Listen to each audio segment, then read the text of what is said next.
Good morning students, लक्ष्य में आप सभी का स्वागत है। मैं आज आप लोगों के सामने केमिस्ट्री पढ़ाने आया हूँ और आज मैं एकदम नए टॉपिक पे वीडियो बना रहा हूँ। टॉपिक है कुलरास लॉ। अलग अलग प्रोनाउंसिएशन है, ठीक है। कहीं कुलराउस बोला जाता है, कहीं खुलरास बोला जाता है, ठीक है। आप जो भी इसका प्रोनाउंसिएशन करेंगे, चलो नाम है इसलिए बहुत बड़ी बात नहीं है, लेकिन चलिए कुलरास लॉ क्या होता है हम लोग आज बहुत अच्छे तरीके से समझेंगे। कुलरास ने अपने इस इलेक्ट्रोकेमिस्ट्री के क्षेत्र में, ठीक है, इलेक्ट्रोलाइटिक कंसंट्रेशन के लिए क्या नियम बताए थे, ये हम लोग आज सीखने वाले हैं। इसको बताने वाले साइंटिस्ट का नाम था फ्रेडरिच कुलरास। 1840 से 1910 के आसपास में इनका मतलब रहा है समय अंतराल। तो इसमें इन्होंने, ठीक है, कुलरास लॉ को प्रयोग करके बताया कि देखिए, ठीक है, कुलरास लॉ क्या होता है। ये तो खाली इंट्रोडक्शन है। अब आ रहा है खुलरास लॉ के डेफिनेशंस पे आप पहुंचते हैं, ठीक है। हिंदी और अंग्रेजी दोनों है, लेकिन पहले मैं इंग्लिश आपके सामने दिखाऊंगा, फिर हिंदी को आपके सामने पढ़ूंगा लाइन बाय लाइन, ठीक है। एग्जैक्टली हिंदी इंग्लिश कर देने से आपको थोड़ा आसान हो जाता है, लेकिन कोशिश कीजिएगा आप इंग्लिश में ही एग्जाम में लिखें। कुलरास लॉ स्टेट्स दैट, उन्होंने स्टेटमेंट दिया, इन इनफाइनाइट डाइल्यूशन। ये देखिए, ये शब्द जो है, sorry sorry sorry sorry sorry sorry बहुत ऊपर चला गया, मार्कर टच हो गया। आइए थोड़ा सा मैं इसको आपके सामने लेके आता हूं। इनफाइनाइट डाइल्यूशन, एक शब्द आया है इनफाइनाइट डाइल्यूशन। इसका मतलब है व्हेन इलेक्ट्रोलाइट डिसोसिएटेड कंप्लीटली, मतलब कंप्लीट डिसोसिएशन होगा। मतलब कहने का ये हुआ कि आप एक बीकर लेते हैं और इसमें पानी डालते हैं, ठीक है, ओके, और इसमें NaCl डालते हैं। NaCl जितना भी डालेंगे, 100 NaCl डाले तो 100 के 100 पूरी कंप्लीट टूटेगा, 100 Na प्लस बनेंगे और 100 Cl माइनस बनेंगे। मतलब 100 गो आयन Na प्लस का होगा और 100 गो आयन Cl माइनस का होगा, मतलब कंप्लीट टूट गए, ठीक है। चलिए हाँ, ठीक है, समझ गए। इस इनफाइनाइट डाइल्यूशन का मतलब dissociated completely. Equivalent conductivity of electrolyte is equal to the sum of conductivity of all ions. बस इतना ही है सर। हाँ सर, इतना ही लिख के आइएगा, आपको पूरा नंबर देगा, लेकिन समझिएगा तब ना। कितना बोला सर, एक लाइन में ही सारा बात छिपा है। सुनिए, कह रहा है कि यदि आप बीकर के अंदर सोडियम और क्लोरीन NaCl डाले तो 100 गो NaCl डाले तो 100 Na प्लस 100 Cl माइनस बनेगा। सर सब कंप्लीटली डिसोसिएटेड होना चाहिए। पहले क्लियर बोल दिया कि कंप्लीट आयन में टूटना चाहिए, कंप्लीट आयन में टूट गया। अब कह क्या रहा है, Na प्लस की कंडक्टिविटी निकालिए, 100 Na प्लस की कंडक्टिविटी, नोट कीजिए कॉपी में, 100 Na प्लस की कंडक्टिविटी निकालिए, निकालिए, चलिए सर निकालिए। 100 Cl माइनस की कंडक्टिविटी निकालिए, ये भी निकालिए सर, दोनों को जोड़िए, ठीक है। 100 Na प्लस की conductivity, 100 Cl minus plus Cl minus की कंडक्टिविटी, कंडक्टिविटी पढ़े हैं आप बहुत अच्छा से, यस कंडक्टिविटी पढ़े हैं। 100 Na प्लस की कंडक्टिविटी और 100 Cl माइनस की कंडक्टिविटी, दोनों को जोड़ दीजिए। अब NaCl, 100 NaCl की कंडक्टिविटी निकालिए, दोनों बराबर होगा। क्या बोले फिर से सुनिएगा, मतलब NaCl जो हम लोग डाल रहे थे इसकी कंडक्टिविटी हम निकाल लिए पहले ही, अब इसके अंदर डालेंगे तो कंप्लीट डिसोसिएट हो जाएगा, पूरा का पूरा आयन टूट गया। अब जब टूटा तो प्लस और माइनस अलग अलग बनेंगे, इसको एक को एनायन एक को केटायन बोलते हैं।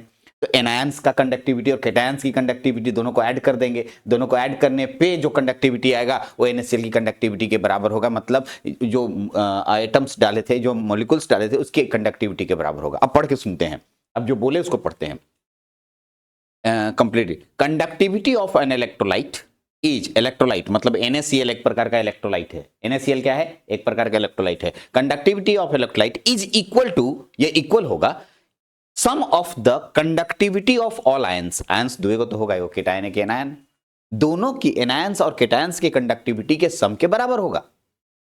क्या बोल रहे हैं सर? एक थोड़ा सा हम लोग को दिखाइए तो कैसे। अब देखिए, इसको पढ़िए आप हिंदी में। कुलरास का नियम कहता है कि अनंत तनुकरण पर, देखिए हिंदी थोड़ा टफ लगता है लेकिन पढ़ना तो पड़ेगा, पूरी तरीके से अलग हो जाता है। एक इलेक्ट्रोलाइट की समतुल्य चालकता तभी सभी आयनों और धनायनों, एनायनों और धनायनों की चालकता के योग्य के बराबर होता है। सर नहीं समझे, फिर भी नहीं समझे, छोड़िए हटाइए, आइए छोड़िए, इसका दूसरा परिभाषा भी मैंने लिखा है किताब से, ठीक है, तो इसको भी हम लोग पढ़ लेंगे, लेकिन हम लोग सबसे पहले इसको समझते हैं। ये फोटो देखेंगे तो हमको परिभाषा समझ आ जाएगा। सर इस परिभाषा में क्या आ रहा है आप बताइए। तो इस परिभाषा में आ रहा है, देखिए लेमडा को कंडक्टिविटी बोलते हैं, ठीक है, और यहां इनफाइनाइट शब्द आने का मतलब कह रहा है कि कंप्लीट डिसोशिएट हो गया है। इनफाइनाइट डाइल्यूशन का मतलब अभी समझाए थे, कंप्लीट आयनों में टूट जाना, इसको इनफाइनाइट डाइल्यूशन कहा जाता है। कंप्लीट आयन में टूट जाना, तो लेमडा इक्विवेलेंट का मतलब जो आप इलेक्ट्रोलाइट डाले हैं, जैसे NaCl डाले होंगे, फिर MgCl2 डाले होंगे, AlCl3 डाले होंगे, ये जो आप इलेक्ट्रोलाइट डालते हैं जो आयन में टूटने के लिए डाला जाता है, उसका कंडक्टिविटी निकालना है। निकालिए, चलिए निकाल। अब पानी में जाने के बाद आयन में टूटेगा ना, प्लस और माइनस, यानी एनायन और केटायन। हाँ सर, तो उसका अलग अलग, यानी lambda cation plus lambda anion, C मतलब केटायन, ए मतलब एनायन, दोनों इनफाइनाइट डाइल्यूशन में ही बात हो रहा है, ठीक है। यानी पूरे केटायंस का कंडक्टिविटी और पूरे एनायंस की कंडक्टिविटी दोनों को जोड़ देते हैं। जोड़ने के बाद जो मेरे पास कंडक्टिविटी बनता है वो इलेक्ट्रोलाइट की कंडक्टिविटी के बराबर है, ऐसा प्रयोग करके खुलरास ने बताया, बोला ऐसा होता है। एक उसकी प्रयोग का साबित भी होता है, लेकिन अभी फिलहाल हमें खाली खुलरास लॉ पढ़ना है, तो क्या होता है आप आराम से बता सकते हैं। चलिए कोई होता है तो एकदम देखिए अपना भाषा में कैसे एग्जाम में लिखिएगा। हम एक इलेक्ट्रोलाइट लेंगे, उसको एक बीकर में पानी में डालेंगे, ठीक, करेक्ट। इस इलेक्ट्रोलाइट का हम कंडक्टिविटी निकाल लेंगे। पानी में डालने पर यह कंप्लीट टूटना चाहिए, ऐसा हमें, ठीक है, इलेक्ट्रोलाइटिक सॉल्यूशन लेना है कि कंप्लीट टूट जाए, पूरा आयन टूट जाए। टूटने के बाद इसमें एनायंस की कंडक्टिविटी निकालेंगे, कैटायंस की कंडक्टिविटी निकालेंगे, दोनों कंडक्टिविटी को ऐड कर देंगे, तो इसकी जो कंडक्टिविटी होगी, खुलरास ने कहा जो हम इलेक्ट्रोलाइट डाले थे उसकी कंडक्टिविटी के बराबर हो जाएगा। यस, यही तो है। तो सर यही तो बात लिखे, लेमडा इक्विवेलेंट बराबर lambda C plus lambda A, जहां पर lambda equivalent conductivity of infinite dilution आ रहा है, और लेमडा, ठीक है, सी जो है इक्विवेलेंट कंडक्टिविटी ऑफ केटायन आ रहा है, लेमडा ए बराबर इक्विवेलेंट कंडक्टिविटी ऑफ एनायन आ रहा है। आपने लेमडा कैसे, यानी इक्विवेलेंट कंडक्टिविटी को मैंने पीछे बहुत अच्छे से डिफाइन किया है, बहुत अच्छे से बताया है इक्विवेलेंट कंडक्टिविटी क्या होता है। तो वहां पर आप इक्विवेलेंट कंडक्टिविटी से जैसे इक्विवेलेंट कंडक्टिविटी वहां निकाले हैं, यहां हम लोग इनफाइनाइट डाइल्यूशन के केस में निकालेंगे। तो इनफाइनाइट डाइल्यूशन के केस में कंडक्टिविटी निकल गया, लेकिन ये लॉ मतलब केटायन का कंडक्टिविटी प्लस एनायन का इक्विवेलेंट कंडक्टिविटी, दोनों की कंडक्टिविटी को ऐड करेंगे तो इक्विवेलेंट कंडक्टिविटी ऑफ इलेक्ट्रोलाइट के बराबर हो जाएगा, ऐसा साबित करके खुलरास ने बताया। यही खुलरास लॉ है। चलिए सर ये तो हो गया, इतना ही लिख के आ जाइएगा ना, एक को नंबर नहीं काटेगा, ठीक। आइए, लेकिन फिर भी हम लोग इसके दूसरे परिभाषा पे बात करते हैं। मैंने एक और किताब से एक परिभाषा ली है, उसको भी थोड़ा देख लेते हैं क्या लिखा है। Kohlrausch law states that the equivalent conductivity of an electrolyte is at infinite dilution is equal to the sum of conductance of anions and cations. If a salt is dissolved in a water, the conductivity of solution in the sum of the conductance of the anions and the cations। अरे भाई वाह, उसी बतवा को हम और यहाँ एक लिख दिए, ठीक है। वहां पर जो ब्रैकेट लिखे थे उसको यहाँ ब्रैकेट हटा दिए हैं।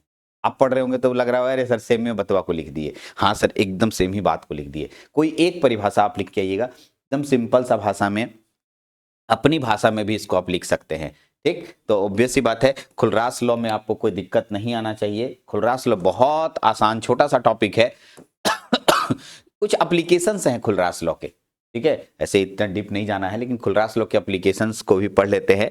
कैलकुलेशन ऑफ मोलर कंडक्टिविटी, ठीक है, एट इनफाइनाइट डाइल्यूशन, ठीक है, डाइल्यूशन, डाइल्यूट आयन नहीं है, डाइल्यूशन है, हाँ, डाइल्यूशन फॉर वीक इलेक्ट्रोलाइट, ठीक है। यानी कि अगर हम लोग को कंडक्टिविटी मालूम है इनफाइनाइट डाइल्यूशन पे, तो हम वीक इलेक्ट्रोलाइट का मोलर कंडक्टिविटी कैलकुलेट कर सकते हैं।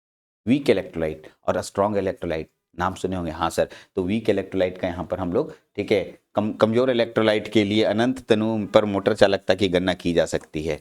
Yes, determination of degree of ionization of weak electrolyte, यहाँ पर वीक इलेक्ट्रोलाइट का कंडक्टिविटी कैलकुलेट कर सकते हैं, उसी तरीके से वीक इलेक्ट्रोलाइट का हम आयोनाइजेशन भी कैलकुलेट कर सकते हैं। Calculation of dissociation constant for the weak electrolyte, यहां से हम डिसोसिएशन कांस्टेंट भी निकाल सकते हैं। डिसोसिएशन कांस्टेंट, यस, ठीक है। आइए, कैलकुलेशन ऑफ, ठीक है, स्प्रिंगली सोल्यूबल साल्ट, ठीक है, बहुत कम घुलने, स्प्रिंगली मतलब बहुत कम अल्प घुलनशील नमक की गणना कर सकते हैं, मतलब कम घुलने वाले साल्ट, जल मतलब पूरा नहीं घुलने वाले, कम घुलने वाले साल्ट की गणना कर सकते हैं। Calculation of conductivity of weak electrolyte, ठीक है, हम लोग वीक इलेक्ट्रोलाइट का कंडक्टिविटीज भी वो पहला ही नंबर दोबारा लिखा गया, ठीक है, कैलकुलेशन कर सकते हैं। तो मैंने एक जगह मतलब बुक्स में बहुत अच्छे से था, इसलिए कभी कभी पूछ सकता है कि बताओ खुलरास लॉ का एप्लीकेशन क्या है, तो मैंने एप्लीकेशन दे दिया। तो एप्लीकेशन को मैं एक जगह कर दे रहा हूँ ताकि आप एप्लीकेशन को भी देख पाएं, ठीक है, इससे छोटा नहीं होगा मेरे पास, पॉसिबल नहीं है, ठीक है, इससे छोटा नहीं है, होने वाला है, हाँ यहाँ से देख सकते हैं पाँचों आ गया, ठीक है, नहीं इससे छोटा नहीं हो रहा है, अब देख लीजिए, आ गया पाँचों, ठीक है। ये पांचों कैलकुलेशन है आपके सामने बहुत अच्छे से, ठीक, आप आराम से इसको देख के लिख सकते हैं। और इसका ये परिभाषा है, ठीक है, अब ये परिभाषा को आप देख सकते हैं यहाँ से, ठीक है, ये यहाँ तक रखते हैं ना, उस तो नीचे दिख ही रहा है, ये परिभाषा है, ठीक है। तो आप यहाँ से खुलरास लो समझ गए होंगे, कहीं दिक्कत होती है तो आप हमसे बात करें एक बार कि हाँ सर हमें खुलरास लो समझ नहीं आया, प्लीज़, ठीक है, अच्छे से समझिए, और कोई दिक्कत होगी तो हमसे एक बार फोनिक कॉन्टैक्ट से बात कर लीजिएगा। चलिए इसमें इतने ही रखते हैं, थैंक यू।